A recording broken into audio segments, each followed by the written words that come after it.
Yeah, man. This is the attic where I broke my neck. Let's see if we can find a little flashlight here.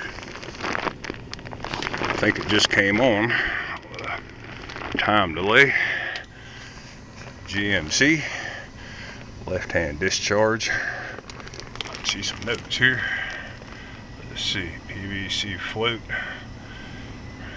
24, float switch, bone dry. Drain pan, bone dry. Notice that little electrical. How much do we love those things? A couple more notes here. Got all the wire nuts around the corner. You can see some handwriting on the duct. Some color code notes. Help out the next guy. I know this piece of tape right here looks like shit, but I don't care. It's hot. It's hot. It's on. See some copper lines here. I feel them vibrating. Compressor is on. This switch is the culprit. A little red light. Breaking the red. No action. See that board there? The trunk line. Look carefully. Let's see. Yeah, a little light fixture there. See that round white can light?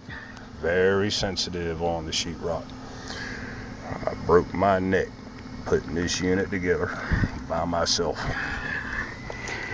Okay, you see a disconnect up in there somewhere. Oh, a 220. Now, this is the little unit. I'm going to bag up and we're going to go around here. You can see my PVC.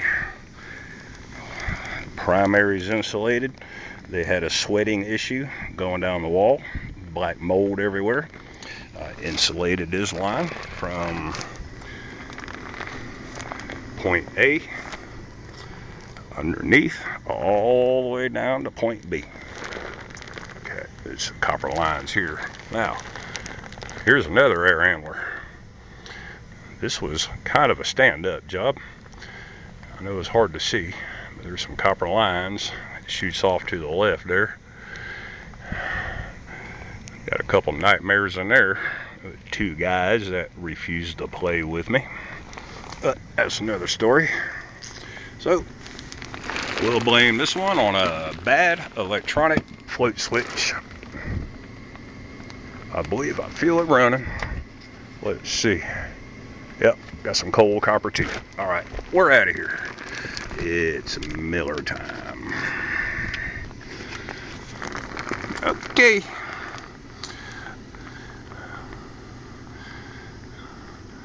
Stay tuned to the back channel.